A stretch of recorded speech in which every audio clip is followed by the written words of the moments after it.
Welcome, everyone. It looks like we're in triple figures now in attendees, so thank you all for joining us. I'm in my office at the Southern Campus, 7300 University Hills. It's a beautiful day on our Southern Campus. It may be raining downtown, but it's beautiful here. So thank you for joining us. You'll also be hearing, in addition to me, you'll be hearing from Provost Dr. Betty Stewart on academic affairs. Our CFO, Arthur Bradford, will discuss finances and infrastructure. Vice President of Student Access and Success, Stephanie Holly, will be presenting, along with Vice President of Advancement, Marketing, and Communications, Dr. Monica Williams. If you have not submitted questions before the State of the University, please feel free as you hear things and want to present questions. Please do submit questions because this is intended to be an interactive session. Since we met last December, a lot's happened. We're now well past a year since we went remote, and I continue to say that I am just in awe of the extraordinary job each of you has done in adjusting and adapting to this historic period. Let's not forget the big picture.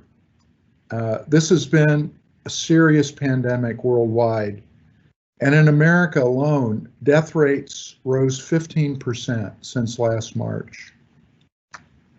But there is real change afoot.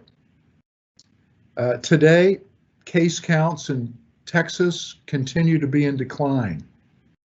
Hospital resources are being restored. The opportunity for vaccination continue to increase. More and more Texans over 16 have had at least one shot, and an ever-growing number have been fully vaccinated. But I think we all understand we can't let our guard down. Please continue to follow CDC recommendations. And as you may well guess, we are preparing for a return to campus in the fall. Dr. Stewart will talk more about our nuanced plan. On April 23rd, there will be a major walkthrough among all constituencies of our campus, a day-long walkthrough to further prepare us for the fall. I'm proud to say that during this pandemic, we've been able to maintain a full workforce. This is astonishing, really, when compared to the large number of higher ed layoffs and furloughs, not just around the country, but also in Texas. We also managed to grow our enrollment when so many others have not. Last summer, this fall, and again this spring, we continue to have record enrollment. Stephanie Holly, I believe that's 4 straight years now, semester after semester of record enrollment, with the help of our deans, program directors, and leadership. This is a wonderful story. We're also working, and you'll hear more about this, for a robust summer and another great fall. Now, to begin, I'd like to introduce Greg Obar, a great friend of UNT Dallas. Comes to us from the UNT system. He works closely with our university community to help us engage with historically underutilized businesses. We're a very diverse campus situated in a very diverse part of Dallas, and so this is part of our DNA. And we are also joined by leadership of the DFW Minority Development Council. And so I turn it over to you, Greg. Thanks very much, President Mong. It is my pleasure to presents a real leader in the state of Texas. Margot J. Posey is President and Chief Executive Officer of the Dallas-Fort Worth Minority Supplier Development Council. Ms. Posey's core responsibilities include organizational leadership, strategic execution, and service to the Dallas-Fort Worth Minority Supplier Development Council. The mission of DFW MSDC is to encourage and facilitate procurement and business opportunities between buying entity members and certified minority business enterprises, also known as MBEs. The Dallas-Fort Worth MSDC was the NMSDC Council of the Year in 2011 and 2015 and has been recognized as a top performing council for more than a decade. Mrs. Posey practices servant leadership, putting clients, stakeholders, and staff first and foremost. It is my pleasure to present her here today. Thank you.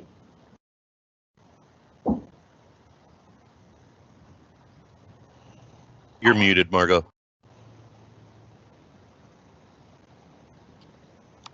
Thank you, Greg.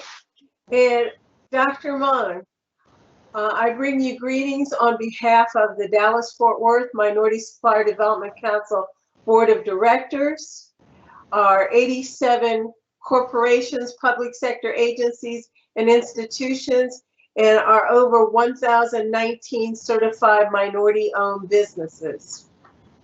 UNT Dallas's mission includes strengthening our communities. A key component of that mission is the university's commitment to minority-owned businesses.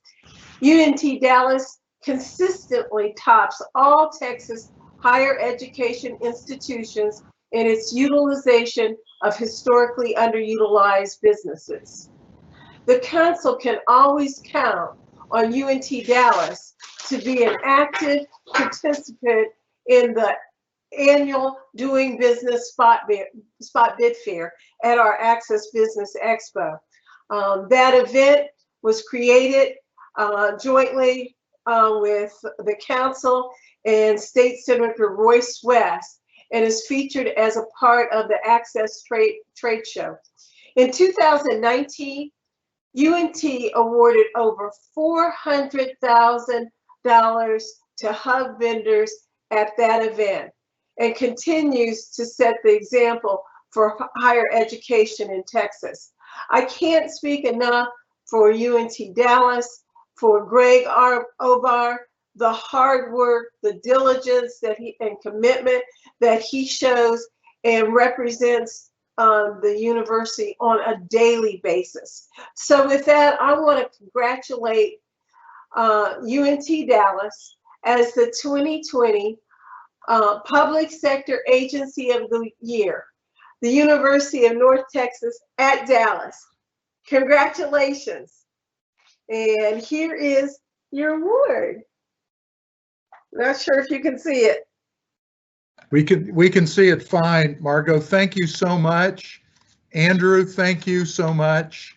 It's great to have both of you here. Very meaningful to our university community. We have a couple hundred people on this call, so your award presentation's gotten very wide exposure. So thank you, Greg, Margot, and Andrew for this award. I just wanted to say something about what Margot referred to. 3 out of the last 4 years, UNT Dallas has led all of higher education in Texas. They're #1 in hub contracts as a percentage of all contracts. And the most recent year, there are about 171 state agencies, 170 plus state agencies in Texas, and I believe we ranked 5th out of all of them. So this, I believe our relationship with the hub community, it's a virtuous cycle as far as we're concerned, where we give back, they give back to us. That's what a virtual cycle is all about. So thanks so much for all the work that you do in the community, Margot and Andrew. And Greg, it's always a pleasure to work with you. So thanks to all of you. Thank you. Thank you. Thank you, sir, very, very much. Thank you. So not only have all of you fought through a once-in-a-century pandemic, but just a few weeks ago, North Texas, really the whole state of Texas, that was probably the most extraordinary thing about it, endured one of the worst winter storms in its history. A lot of you who are on the call today have suffered massive damage to your residences and at the very least endured tremendous inconvenience. And through all of this, we have had so many what we call winter storm champions who have stepped up to assist UNT Dallas and our university community to get through the collateral damage that this storm caused. And so I would like to recognize our HR leader, Wanda Boyd, and Cheryl Shaw from our HR department. We all know Cheryl and her helpful work with all of us to present our winter storm champions.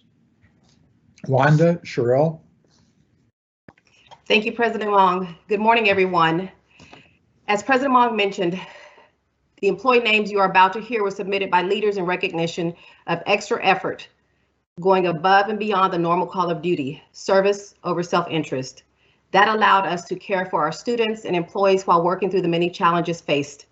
These trailblazers who went above and beyond are Eronia King, UNT Dallas alumni Christopher Marshall, UNT alumni Lacey Weaver, Judith Campbell, Courtney Rogers, Rafita Baddick, Cynthia Perez, Sabrina Hodge, Tim Willett, Jared Tynes.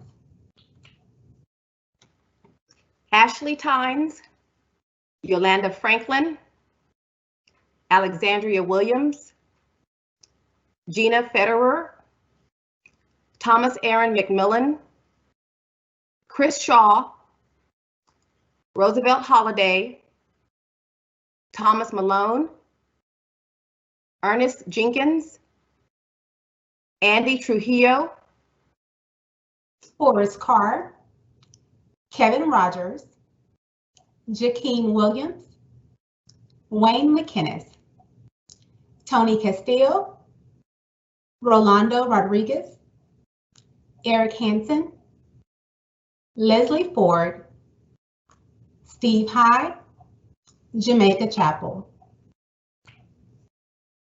Daniel D. Goins, Ashley Spearman, Tony Mentor, Devon Anderson, Julia Hughes, Nadia DePaz, Kevin Rocha, and from our ECI team, Frank Ricupati. It is our pleasure to share these names of these employees with you. We are proud to recognize our winter storm champions. Thank you. Back to you, President Mong. Thank you, Wanda and Cheryl, and thanks to those students, staff, faculty, and vendors who were recognized just a moment ago.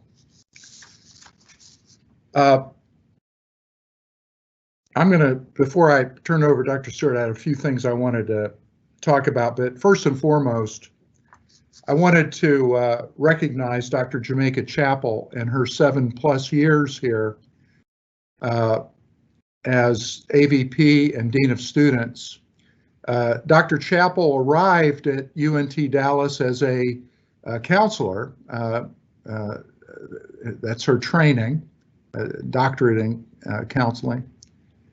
and rose through her competency up and up in our organization, joining our cabinet, and has done so much for our students, for our staff, for our faculty, for the community.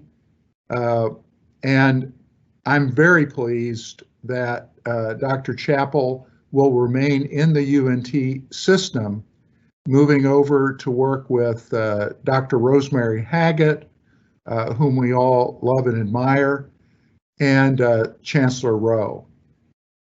So Dr. Chappell, on behalf of all of us, I want to thank you for your many contributions. You are a 24/7 Dean of Students, which I guess defines Dean of Students, right? And I think also the way that you and Johnny Bullock stepped up during the pandemic to be our point person on the system-wide operational committee dealing with the pandemic just reinforced to all of us your great versatility. So thank you, Dr. Chappell. I know Stephanie's going to say something too, but I didn't want the moment to pass without recognizing your many contributions. We have appointed an excellent search committee that represents students, staff, faculty. Derek Morgan of our advancement office will lead the search. We'll kick it off next week. And it'll be a difficult challenge to replace Dr. Chappell, but we wish her great success in her new job. I want to talk briefly. I think many of you knew that we enhanced our endowment this year at record levels. I've talked to you earlier about this has been a many-year process, a team effort among our lawyers at OGC, our government relations people in Austin who helped usher this bill through the House and Senate, Lieutenant Governor and the Governor 2 sessions ago. But that's what it takes. It takes an idea, it takes a lot of effort and persistence and a good rationale to move this forward. Well, it's now reality. We have added another 11.2 million. We'll add another approximately 400,000 in the next 6 months or so. And the dividends that will flow from this endowment will go towards scholarships at our UNT Dallas Southern Campus and also at our UNT Dallas Law Center. So this is a very exciting development, and it just reinforces all of our efforts to continue to build our endowment. UNT Dallas is also raising its profile in our community. We're far from an aloof university. We're very proud that we are now recognized with this 4 years of consistent record growth as the state's leading growth institution among the 38 public universities. We also have been at the table for a number of bold civic initiatives. We were the only 4-year university that was invited into the steering committee that eventually created what's called Dallas Thrives. And what Dallas Thrives is an effort to raise the living wage in Dallas County. It turns out, and of course this gets right to our mission and vision, only 5 of 20 young adults, 25 to 34, make $50,000 or more in Dallas County.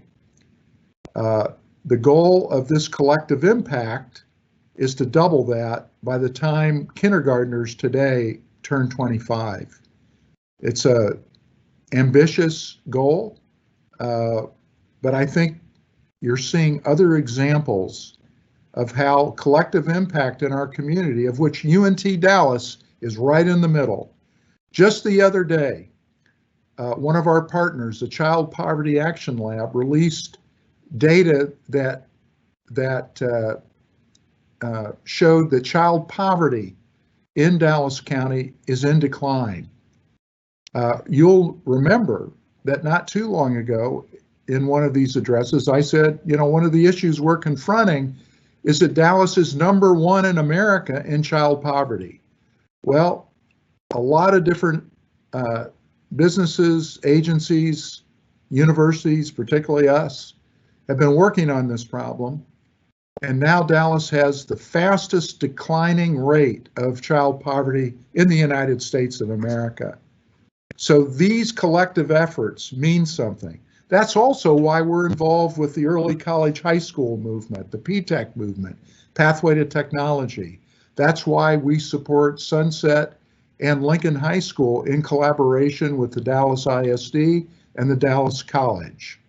We'll graduate our first class in May from Sunset and Lincoln, and we have a team of professionals on our campus preparing for the next cohort who will be coming to our campus. UNT Dallas has been at the center of police reform efforts in the Dallas area. We are now a center for excellence, the only center of excellence in Texas, for the Georgetown University Law Center's active bystandership training. So compare active bystandership with passive bystandership, which is what you saw in Minneapolis when George Floyd was killed. Those 4 officers were just watching. All 4 of those officers who were watching were trained in duty to intervene, but that program is probably not worth the powder to blow it up. So that's why we're bringing the Georgetown University Law Center's training program, and we'll train every Dallas police officer in this cutting edge training. The training has already begun. In the next few weeks, we'll have many training sessions on our campus, and by 12 months from now, every Dallas police officer will have been trained.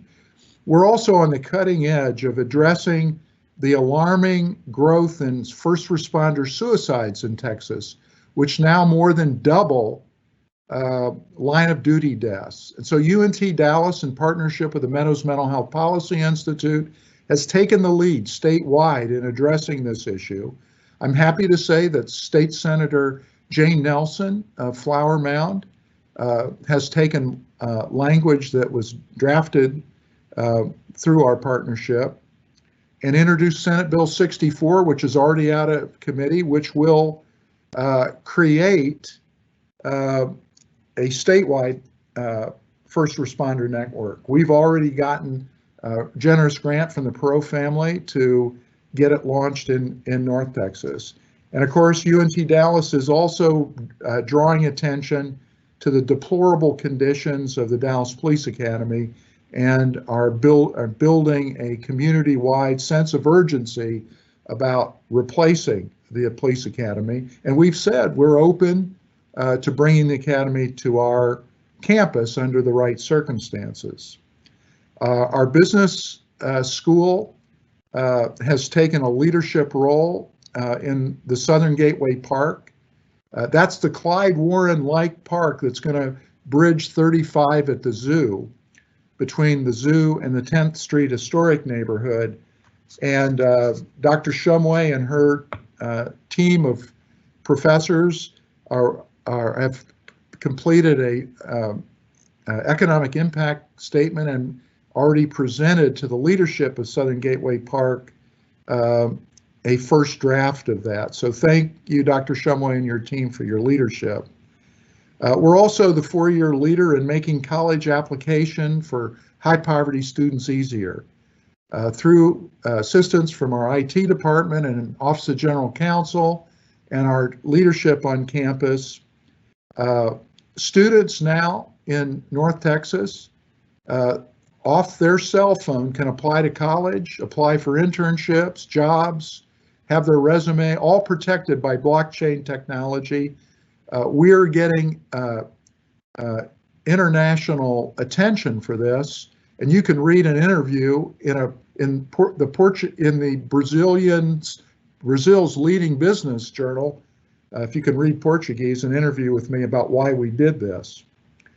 So we're very excited about that. We've already gotten over 4,000 applications from this app. We're building partnerships with other universities, which is rare in America.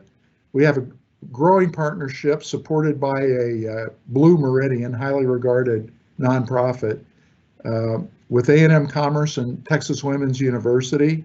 We also were the first Dallas County University, the only Dallas County University, to join Tarrant To and Through, which is a partnership with UNT Dallas, Tarleton State, Tarrant Colleges, and Texas Wesleyan to promote college going among high poverty high schools in Tarrant County. So we're also pleased that we were first to the table in Dallas. Dr. Lisa Hobson brought Call Me Mister, which is to Dallas for the first time, and it is we're in the beginning stages of recruiting more and more African American and other minority males into the teaching profession, where they're sorely needed in our classroom. Thank you for your leadership on this, Dr. Hobson. Cynthia Perez and Dr. Stewart have brought 826, the nation's top writing program for high poverty youth, to Dallas. And Cynthia Perez is also bringing SparkPoint, a wraparound service, to our campus, which is highly acclaimed in the Bay Area. And we hope to get this thing up and running by the fall. We're seeking support from United Way of Metropolitan Dallas and the Texas Instruments Foundation. We also successfully launched Intercollegiate Athletics this year. Our women's team was competitive. Our men's team had a winning record, and our cross country and track teams are performing. And let's not forget our highly rated esports program under the direction of Kevin Rocha. We'll soon break ground on the Ryan Tower, which will be the highest point in southern Dallas. And I'm happy to say that we're moving from provisional to permanent accreditation with the American Bar Association. We're still in process. We just had a very successful site team visit, and we're probably maybe a year away from the final moves there to become permanently accredited. But kudos to everybody at the College of Law for what they're doing. And you may have noticed in a national magazine, out of 200 plus law schools in America, UNT Dallas Law Center was named #1 most diverse law school in America.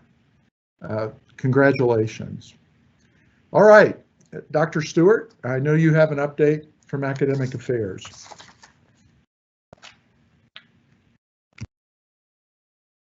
Thank you, President Mong.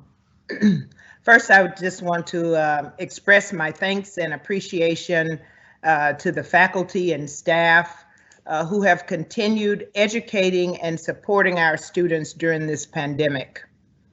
We recognize that this has been a challenging time for everyone, but you have been resilient. Thank you for being flexible and for transitioning your pedagogy from in-person to remote learning in order to keep our students on track as they're progressing toward degree completion. As we look to the summer and fall semesters, we know that things are continually changing around this pandemic. So I'd just like to share with you our plans for teaching and learning to date. The College of Law will offer in-person classes in summer 2021. The Dean is waiting for instructions from the ABA about recommendations for fall classes. As you know, in 2020, the College of Law received a variance from the ABA to offer a greater percentage of their classes online. That variance ends at the end of the spring semester, and as a result, the College of Law will offer in-person classes to comply with ABA guidelines beginning in summer. It is time for the Dallas campus to begin gradually reopening and bringing students back for in-person classes in fall 21. However, the Dallas campus will continue to offer remote and Canvas classes during summer 2021. I am requesting that a few Summer 2 classes be taught in person. These in-person classes will give us an opportunity to determine any changes or adjustments that need to be made in preparation for fall semester. And if any faculty are interested in offering in-person Summer 2 classes, please let your dean know. For fall 2021 at the Dallas campus, we are focusing on teaching 1,000 and 2,000 level classes that had been previously taught in person prior to the beginning of the pandemic. If faculty have distance learning approved lower level classes, they will continue to offer them via Canvas. We also want to begin offering our lab classes and some education and counseling classes above the 1,000 and 2,000 level in person during the fall semester. Any classes taught after 5 p.m. and on Saturdays have the option of being taught in person if classroom space is available. And I've asked Dr. Remmers to work with the registrar's office to look at our classroom assignments for the fall. The administration will continue to monitor conditions during the pandemic, and we'll do our best to make decisions that protect the health and safety of our students, staff, and faculty. Once again, thanks for all you've done this year, and I want to specifically recognize and thank the schools that have proposed new academic programs, minors, and certificates during 2021.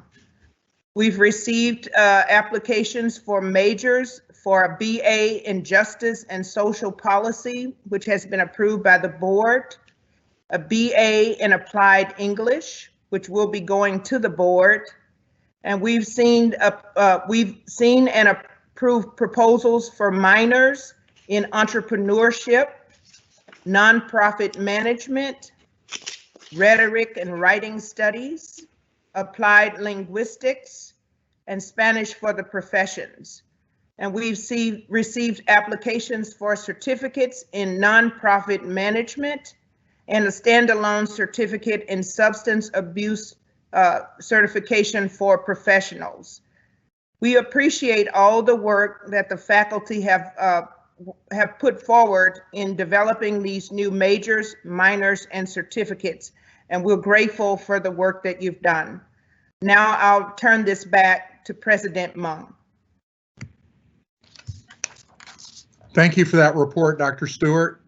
I'd now like to ask our CFO and Executive Vice President Arthur Bradford to bring our guests up to date on our financial condition, the state of our CARES Act and stimulus funding, and some of the infrastructure improvements that have been made on campus.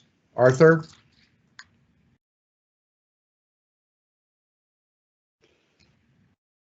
Thank you, President Mung, and good morning, Trailblazers. Before I talk about our financial forecast, I would like to give you a summary of the federal funding we've received to date related to the pandemic. At the start of the pandemic back in March of last year, which seems like a decade ago, we received $3.2 million. At the end of last year, we received an additional $5.8 million, and then just 2 weeks ago, we received $10.2 million. In total, we've received a little over $19 million in funding. And while there are restrictions on how these funds are to be used, we have been and we will continue to carefully deploy them to get us through these tough times. Here's a look at our financial forecast as of February. We budgeted revenues to be $1.6 million, or 2.2% above last year. We're now forecasting revenues to be $5.4 million, or 7.3% above last year, and $3.8 million, or 5% above budget. We budgeted expenses to be $1.9 million, or 2.6% above last year, and we're now forecasting expenses to be $5.7 million, or 7.7% above last year, and $3.8 million, or 4.9% above budget. Drawing your attention to the bottom of the slide, for the first 5 periods of the fiscal year, we were in a deficit position. The good news is that we have completely closed this deficit as of February. And to ensure we finish the year well, I have asked all managers to review their budgets to identify areas where we can save additional funds. We're also banking on a better than expected summer enrollment. Unlike so many other institutions, we have enjoyed finishing the year in the black and have maintained full employment in part because of our strong financial discipline. And this year will not be the exception. We're all in this together. This is what we do. We are trailblazers. Believe it or not, budgeting season is here. And here's a sketch of our budget calendar for FY22. During the week of April 5th, we will have our kickoff meetings where we will go into more details about the budgeting process and the tools we will be using this year. The Keep the Lights On budget template and the UBAC Strategic Initiative funding form will go out on April 9 and will be due back to the budget office on April 23rd. After which we will have nearly a month to fine-tune and finalize the budget, leading up to the President's approval on May 21st, followed by board approval on August 12 and 13. Again, more details will be shared at these kickoff meetings during the week of April 5th. And finally, here's a rundown of our capital projects. The 2 elevators in Dow 1 will be completed in a couple of months. The first elevator bank is already completed. The second one will be done in a couple of months. The water damage in Wisdom Hall has been repaired and renovated. And finally, as President Mong mentioned, the construction on Ryan Tower, which will begin in July, is scheduled to grand open early spring of 2022. That is all I have. Thank you for your time. And next up is Stephanie Holly, Vice President of Student Access and Success. Stephanie?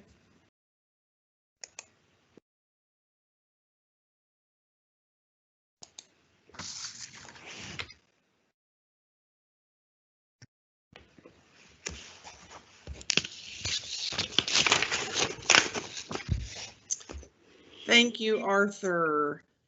I just want to begin by expressing my appreciation to the Division of Student Access and Success. They wrapped up and tied a bow on this spring, and they are already charging to summer and fall. I want to acknowledge Dee Goins, Ashley Spearman, and Tony Mentor for the work that they've done through the pandemic to keep our students safe in the residence hall. We appreciate you. We always value our partners across the university who do their important work alongside us to experience the record enrollment and the success that we've had as a university. As you heard the president mention, a special thank you and a sweet goodbye goes to Dr. Jamaica Chappell, who has been my partner and right hand, serving as our inaugural AVP and Dean of Students. We send her to the system after next week with gratitude and well wishes for the next step in her bright future. Next, I'd like to introduce David Colleen, who is a new financial aid counselor since our last meeting. Please welcome him to our university. In Student Affairs, we'd like to welcome Brandon Turner, who is the Assistant Director of Community Standards. And again, we'd like to say so long to Dr. Chappell. And Dr. Chappell, we know where you are. We can find you. Next, I'd like to just close up the enrollment success message that we started in our last town hall and we finished today by showing that we've had an overall growth of 6% in headcount and semester credit hours. In our undergraduate overall category, we were up 7% in both areas. The College of Law was up 5% and 3% in semester credit hours. New transfers recovered with a whopping 28% growth in headcount, 36% in semester credit hours, and new graduate students blew out the doors with 70% increase in headcount, 73% increase in semester credit hours. The School of Business was also a highlight with 8% of an increase in headcount and 11% in semester credit hours. There are other wins across the university categories. You can refer to the enrollment report to see those. We're happy to share. And summer enrollment will be compared beginning April 2nd. We are already, as you heard VP Bradford announce, CFO Bradford announce, that we are tracking amazingly well right now, but will not have a comparison until we get to April 2nd. So we will begin announcing broadly at that point, but that's looking good. Registration begins on March 29th for current students based on their classification, and we will begin to pull a fall report shortly thereafter. Thank you so much, and I'm handing it over to Dr. Monica Williams. Good morning, everyone. The last time we were all together in December 2020, I had the opportunity to share updates from the Division of University Advancement. As a division, we are ahead of our goals. I am so fortunate to work with this talented and dedicated team who work seamlessly to advance the footprint of UNT Dallas. I'd like to first welcome Gina Federer, the newest member of our marketing and communications team. Gina reports to Yolanda Franklin, who has built this amazing team, and they're doing a great job. Thanks to Gina, she's already hit the ground running, and she's produced some great content. The marketing and communications areas of creative and web, brand marketing, and graphic design are on target to achieve all strategic goals that I shared with you during our last town hall. As President Mong shared earlier, we are in receipt of the $11.2 million quasi-endowment. Thanks to Derek Morgan for working behind the scenes to ensure that the funds were receipted and are earning interest at the UNT Foundation. And external relations, as President Mong mentioned earlier, Cynthia Perez is making great strides to bring 826 Dallas to fruition.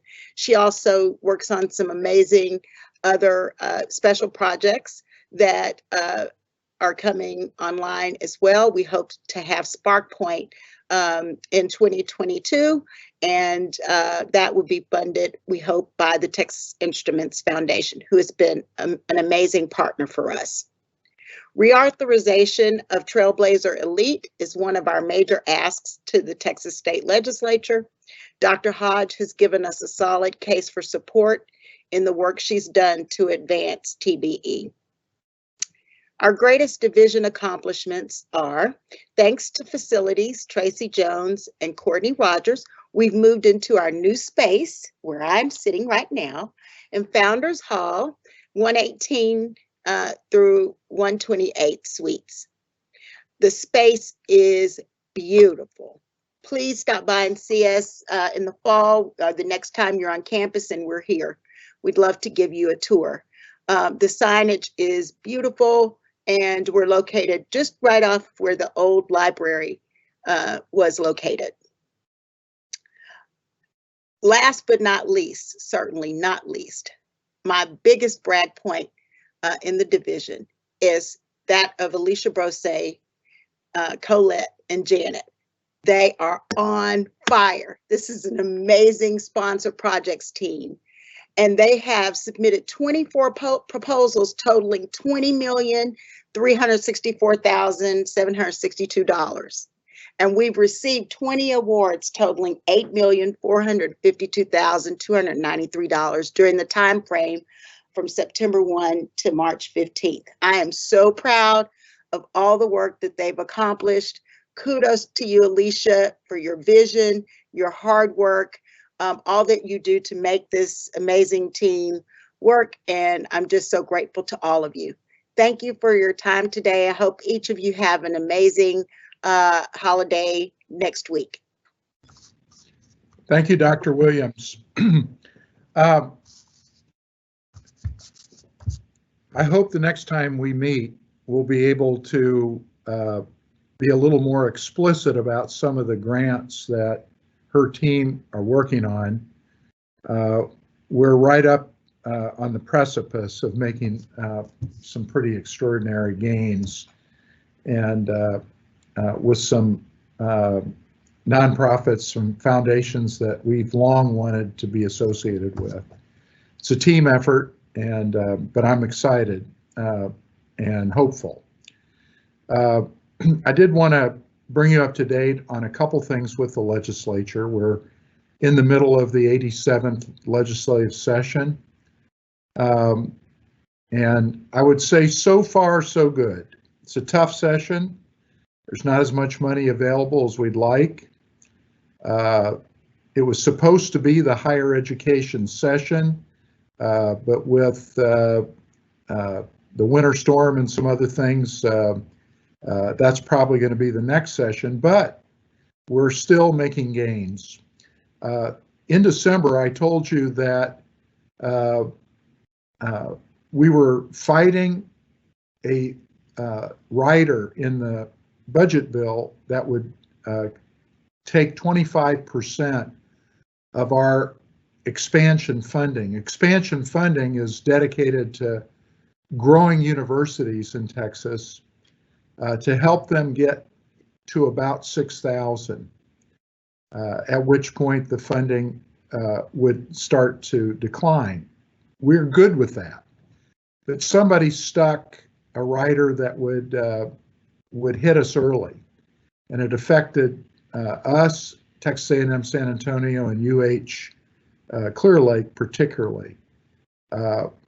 We have fought it and successfully fought it in the House. The rider's gone in the House, and the expansion funding is restored in the House budget bill.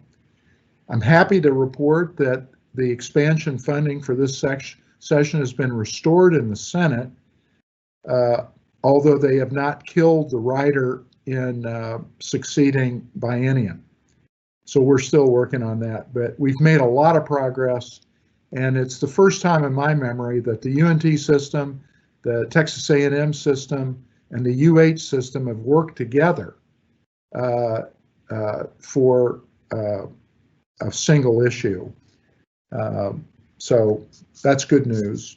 I also want to thank everybody who has been involved in our touch base meetings.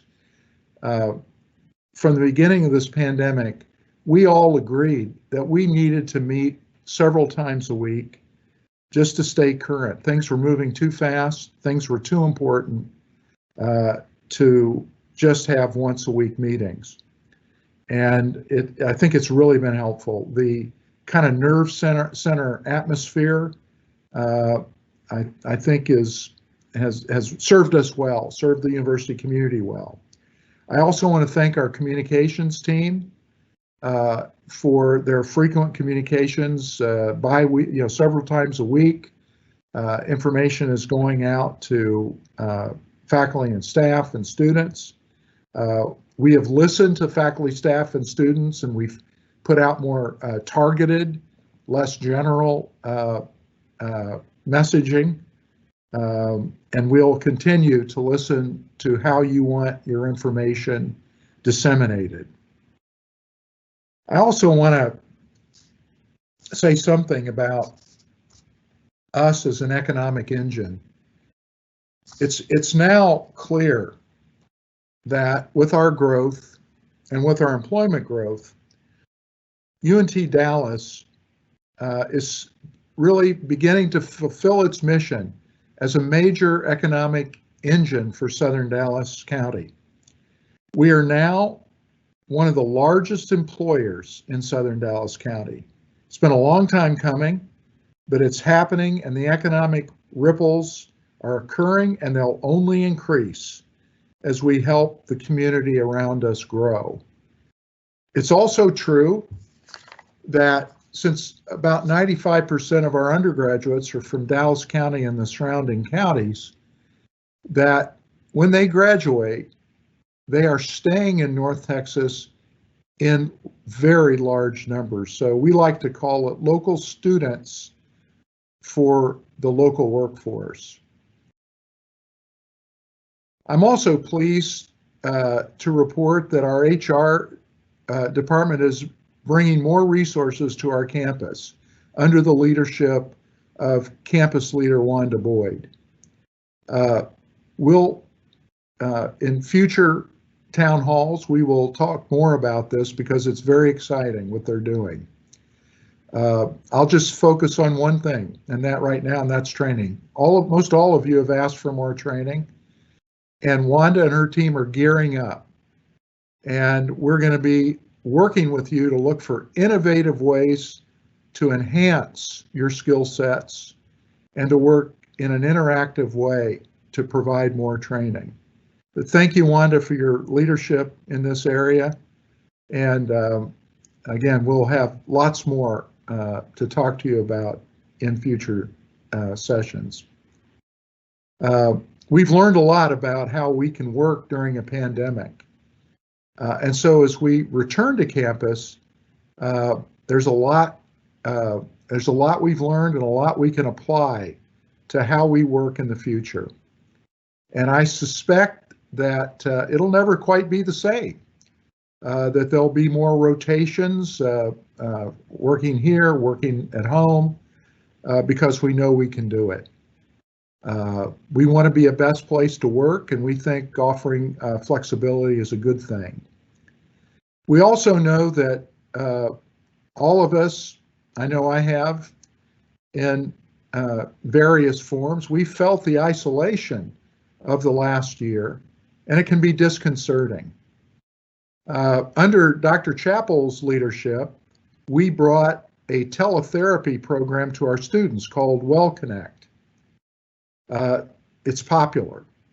And so we've been working as a cabinet to expand that to our faculty and staff. I don't believe we've signed the contract yet, but we're close. And so we look forward to offering that to you. I'm going to close before we go to questions just with a couple of things as reminders. You know, our number one goal this year was to come out of this pandemic stronger than we went into it. I think if you add up all that you've heard today, you're seeing that we're doing that. We have not been defeated by this pandemic. We've gotten stronger. It hasn't been easy, but you start adding this up and you can see we're moving forward. And I'll just remind everybody, our goals that we set over 5 years ago, to our strategic objectives, have stood well. Community connectedness, we draw our students from this community, unlike any other university. We serve this community, in my opinion, unlike any other university. The second tenet was growth. And we wanted to set a trajectory of growth because the way that cascades through the university is a very positive economic way. It's happened and is going to continue to happen, and as we enjoy record enrollment growth. And then our third strategic objective is relentless pursuit of student success. And I'm going to close on that because you've seen all the surveys that show a majority of Americans believe colleges are in it for themselves. I think the standard that we've set at University of North Texas at Dallas is that the students come first and everything flows from the students. And I'll just leave it at that. Congratulate all of you for your hard work, and I now look forward to your questions. And the floor is open. Thank you. Yolanda, do we have some questions? Yes, President Long, we have 2 or 3 questions so far. Our first question is regarding the fall 2020 course offerings. We have a couple of people who are looking for clarification on which courses will actually be offered online versus which courses will be provided face-to-face. I think what Dr. Stewart said is that 1,000 and 2,000 courses, anything that involves first-time in college students, first-time transfers, first-time non-traditionals coming to campus. Our history has been, it was interrupted by the pandemic, is that we give them high-touch training. And I don't know if you want to add to that, Dr. Stewart, but I think the 1,000 and 2,000s are likely to be on campus, in person, with some hybrid characteristics as well. Is that right? Yes, that's correct. Thank you. And of course, our College of Law, they continue to focus on their 1Ls, but they'll increase their in-person classes as well at the College of Law. I hope that's helpful. There will be more specific information coming out on that, but I think for our recruiters who are recruiting in our high schools, recruiting in our community college, recruiting interested non-traditional students who want to continue their education, those early 1,000 and 2,000 courses will be mostly in person. Thank you. That leads into the next question, which is asking when will we have the full fall schedule available that will actually show details of which courses will be online versus face-to-face? We will continue to work with the registrar's office and look at available rooms, and then we will make sure that all of that information is available once we've worked out that schedule. I don't think it's completely worked out at this time, but we're working to get that done as quickly as we can. Right now, we're just trying to make sure we can assign classrooms to the 1,000, 2,000 level classes and the others. And as soon as that's completed, the schedule will be available to everyone. Dr. Stewart and I have completed meetings with each of the 6 schools in which we met with the dean and a large number of faculty members individually, the individual schools. And there was a lot of good back and forth around what Dr. Stewart just talked about so that we got input from them. And yes, Dr. Stewart. Dr. Remmers just notified me that the fall schedule will be available on Monday. Great. News just in. So thank you, Dr. Remmers. You think we staged that. I know you do. You think we staged that, but we didn't. Next question. Yes. Do we have any idea what the class capacity will be for all those courses that will be provided face-to-face? I'll try to answer that. The class capacity will be dependent upon the room size. And so as soon as we get, and we know the capacity of all of the rooms, this information has been provided to the deans, and the deans will be able to share that with you. You've probably noticed that the CDC has amended its 6-foot space to 3 feet, and so that could also play a part. That's why this April 23rd walkthrough of the campus is going to be important. So, you know, a lot of this is still in flux a bit, but I think, you know, as more and more people get vaccinated, as the CDC continues to assess and reassess distancing, that could have effect on our classroom size as well. Dr. Stewart, there's another question asking if any junior or senior level courses will be offered face-to-face. The answer would be if those classes are offered after 5 p.m. and classroom space is available, some of those classes can be taught face-to-face. But one such class would be the laboratory classes. They are going to be taught face-to-face. Thank you. Our next question asks, what percentage do we expect to have our residence hall open? Well, we haven't fully decided that, but I'm inclined to go to 100%. Again, I don't like to, you know, dictate a top-down kind of decision on that. That'll be you know, I want to listen to all the different trade-offs, but you know, our residence hall staff has done an outstanding job maintaining safe environments. So first and foremost, I want to hear from them and from students and from our healthcare professionals and our safety team. But I think it's plausible that we could be at I think we have 119 rooms. I think we could be back to full capacity, but that's where I'm leaning. But again, given the fluid nature of this pandemic, regardless of the positive trends we're seeing, I'm inclined to go toward 100%, but I think that is what the students want. And I'd like to give them what they want, but we still have some work to do. Thank you. Our next question is regarding commencement. Can you give some information regarding plans for both main campus commencement and College of Law commencement? Well, I know that Dean Epps, they have a plan.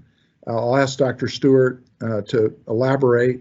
And I know we're meeting with Dr. Remmers, who chairs our commencement committee. The cabinet's meeting with her on Monday to get an update. But I think Dr. Stewart can tell you directionally where we're headed.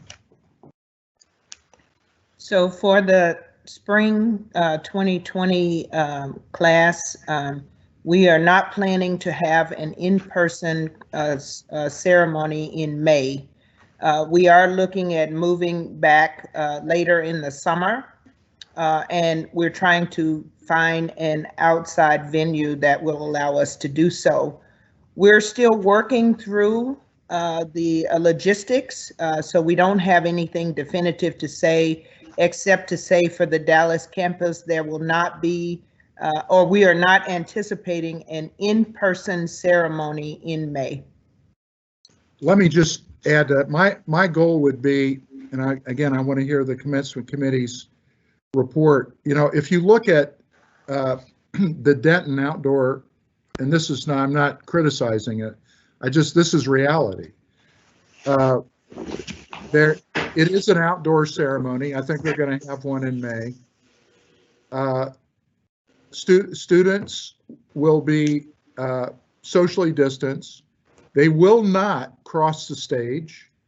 I believe maximum there'll be 3 people on the stage, probably President Smatras, Provost Cowley, and maybe one other, maybe a speaker. At last word, Chancellor Rowe will be communicating via mega screen at the commencement at Apogee Stadium, but they will not be crossing the stage. There will not be that ceremony, but they will be in person. What I'd like to do in August, I hope, early in the morning on a Saturday in August, would be for students to be able to cross the stage and receive their diploma from Dr. Stewart and me. That's our goal. And so more details are coming. I know, I don't know if Dean Epps is on the call today, but I know that the commencement team at the College of Law does have a plan, and I'd rather, and I believe it is for some, for the spring. Do you know any more than that, Dr. Stewart, at this point? I do not. Yeah, but we'll get you that information. But I know they are planning some event for the spring for their 100 or so graduates. Yes. Our next question is regarding the budget. Based on the information just provided by our CFO, is the university in stable footing where they can consider providing raises to different departments or actually providing funding to departments to function at an optimal level? Well, actually, I think most departments are functioning at a pretty optimal level, based on our conversations in cabinet. And we, depending on, so far this year, I don't believe any UNT system institution has had across the board. I don't believe any of them have done it in this environment. Our financial footing is among the best in the state. And so, yes, I mean, we will, Arthur and I meet monthly with his financial team. I'd like nothing better than to be able to offer raises before the end of the fiscal year. And we just want to make sure we're responsible.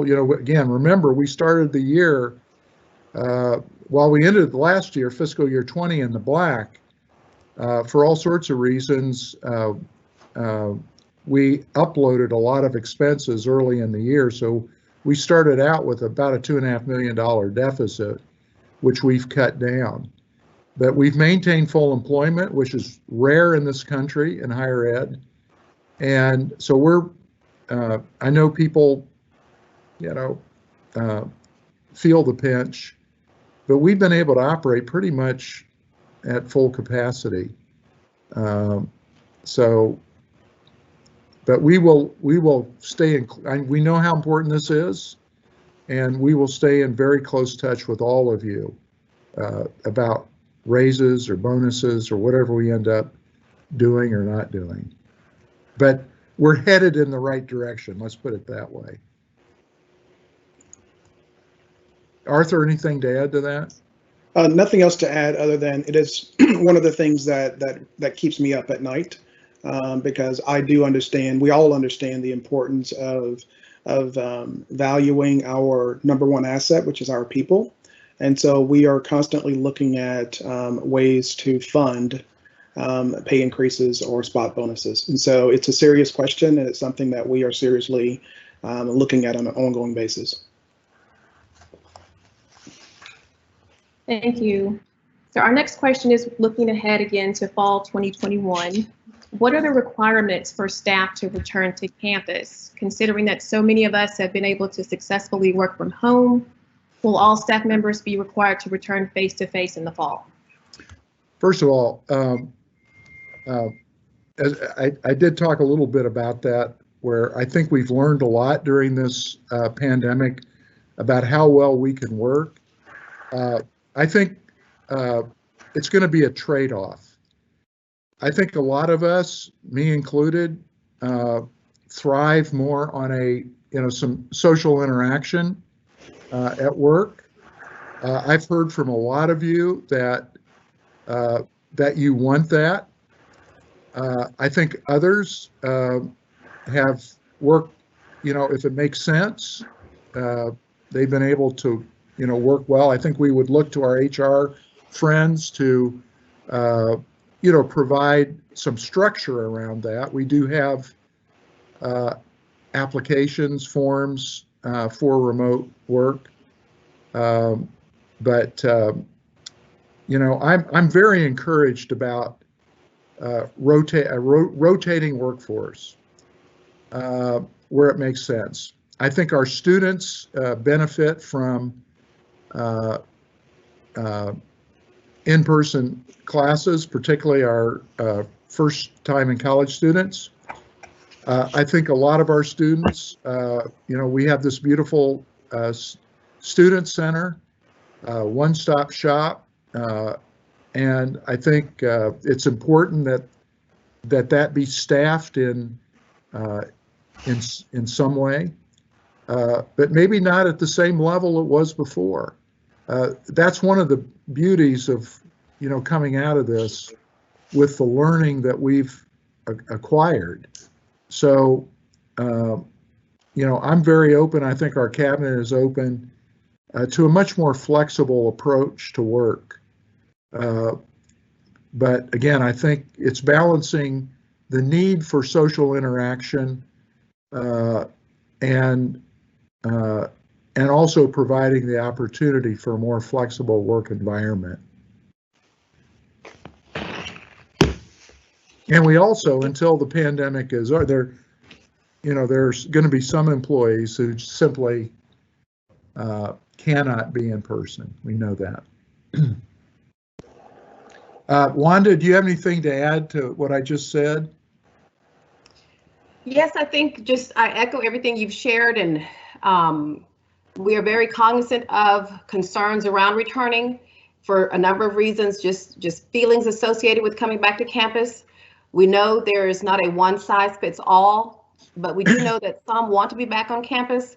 We do know from an HR perspective with the reorg that we've received a number of new employees that will support the Dallas campus, and our primary goal is to do just that, but being cognizant of how that impacts everyone. I think the other thing is just looking at doing things differently and embracing this remote work that has worked so well, but also just, again, it's a balancing act, and knowing that there is no one size fits all. There are some employees who are going to have to be back on campus because of the nature of the work that they do, and we understand that, and we think that we can really create something that works for everyone, and just remain cognizant of the concerns around that, and just remain in collaborative communication.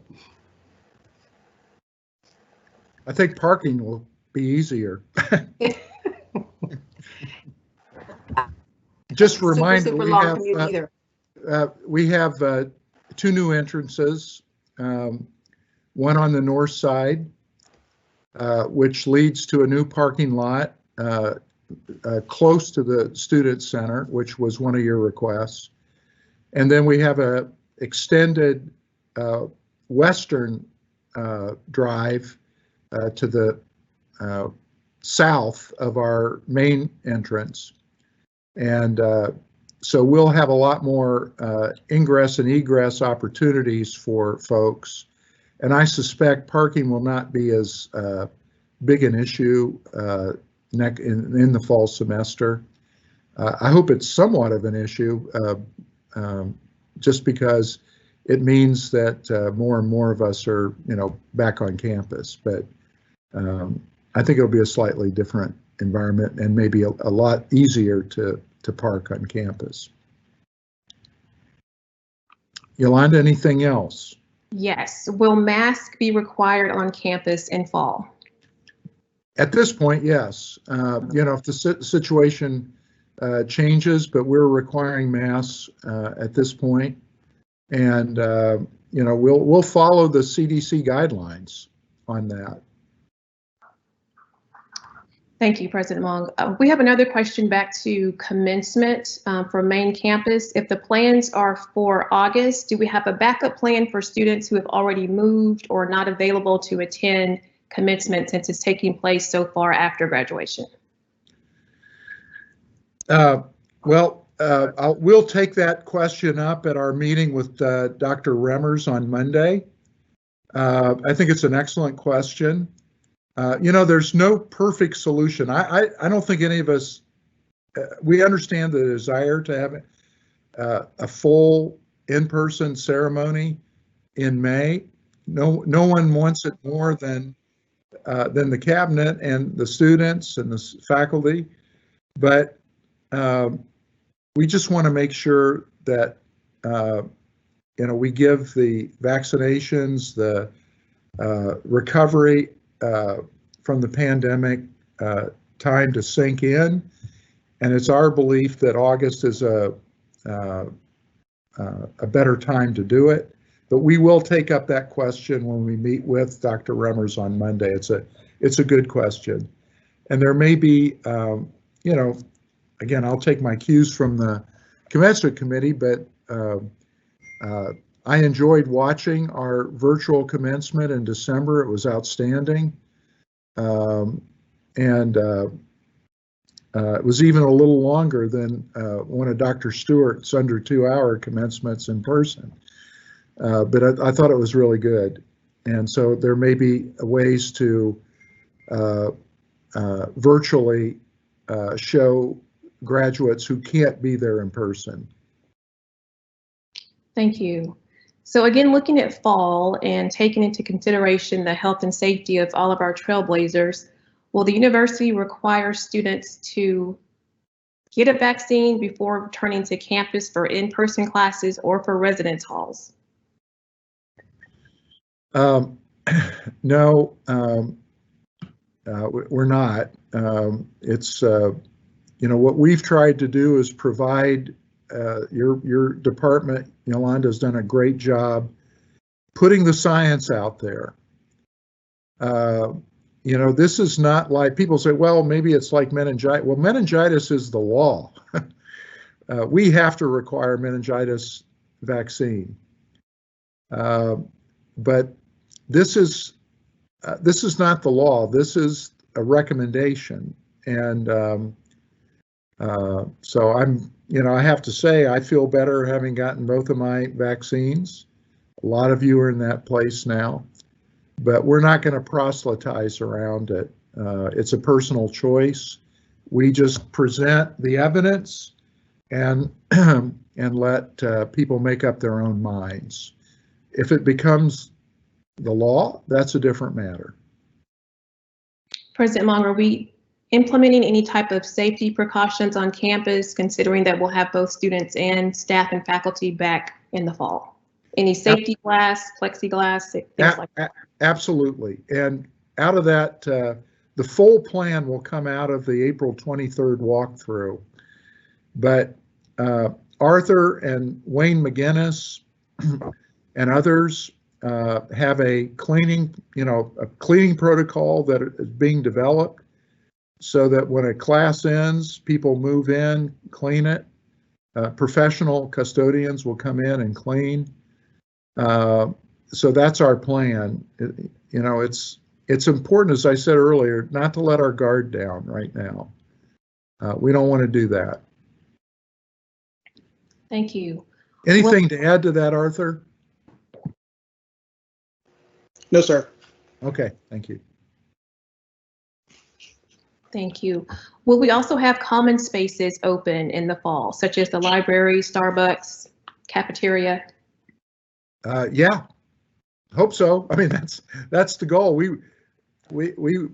want a fully functioning campus, and I think our students want it, our faculty want it, our staff want it, the people who are here want it.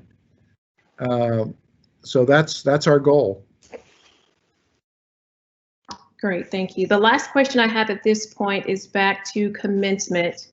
The question is asking, will students have any type of input or be able to see all the research that has been conducted by the commencement committee? Yeah, we don't have any secrets. I know that, and we invite, Charisma Torres, the president of SGA, and any other student representative, to have a look at it. I'm sure we'd be pleased to go to student government and present the plan. I think my experience is that even in normal times, there's always some, differing constituencies about how commencement should be run. In the end, we have to take the best evidence that we have, gleaned in a very difficult time and make the best decisions that we can. We know we can't make everybody happy, but we know how hard our students have worked to achieve a degree, and we want it, we want the ceremony to reflect that.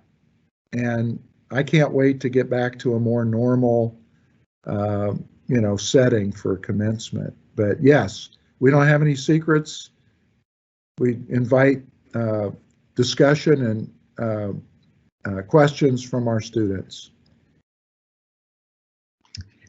Thank you, President Long. Our last question at this point is asking about safety protocols within departments, meaning separating employees, staff members who work in common spaces that are very close together.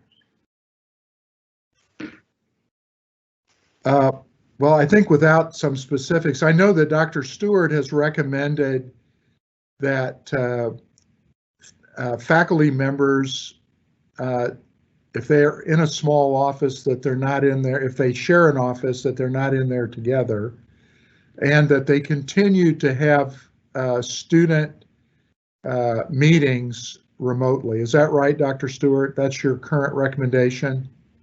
It is, President Mung. The size of the faculty offices really is too small for more than one person to be in socially distanced. So if faculty need to meet with students, I recommend a conference room or classroom for those meetings.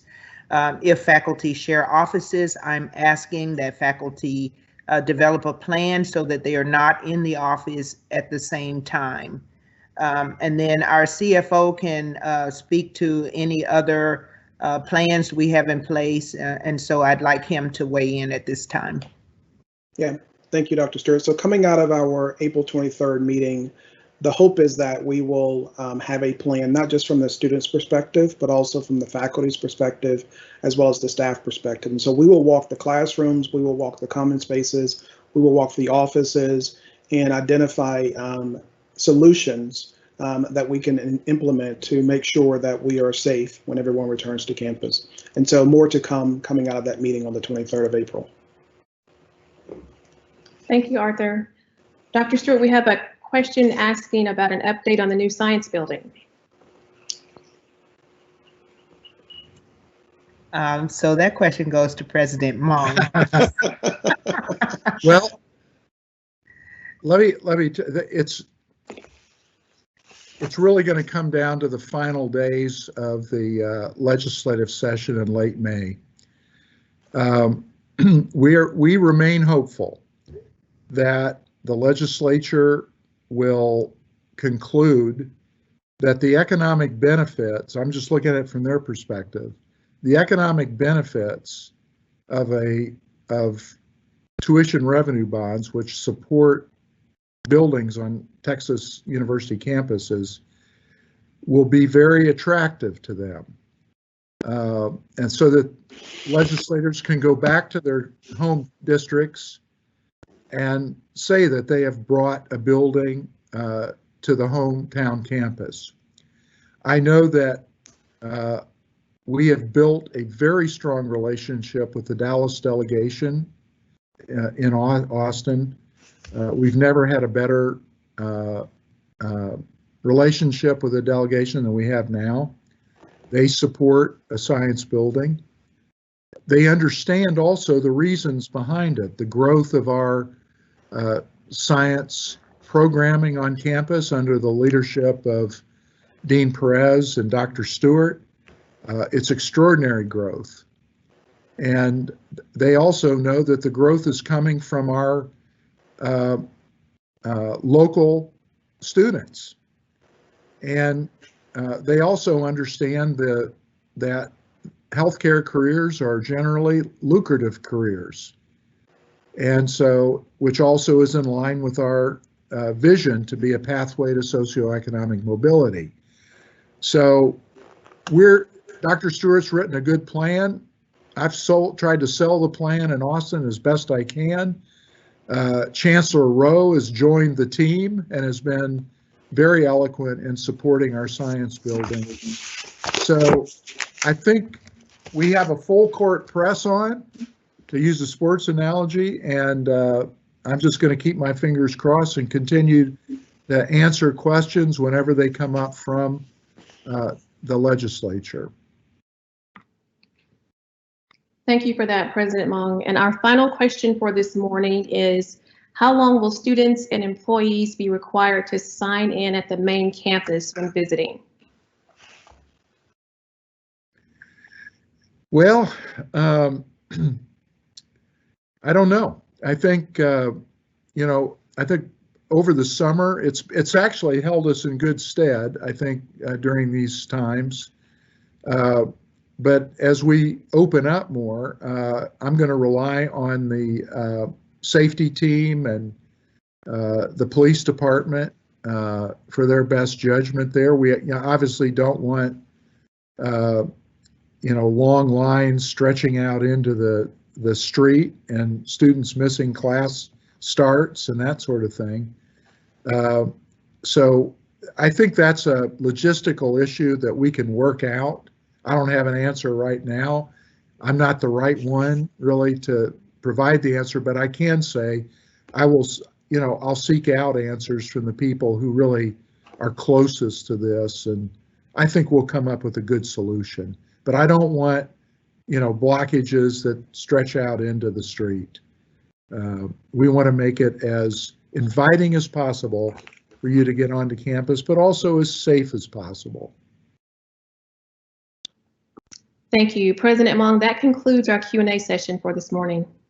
All right, thank you. And I want to thank all of our participants. We've at one point today had over 200 participants in this State of the University. Any questions you have, just pass them on to Yolanda. She'll get them to us and we'll answer your questions. Some questions will definitely come out of our Monday meeting with Dr. Remmers on commencement, and even more answers will come out of our walkthrough on April 23rd, which means I'll probably set up a town hall meeting before the end of the school. I think that'd be a good idea, so that we can, try to clarify these things as they get worked out. So thanks so much for everybody and who participated, for those who asked questions, for those who participated, and I wish you a great day. Thank you.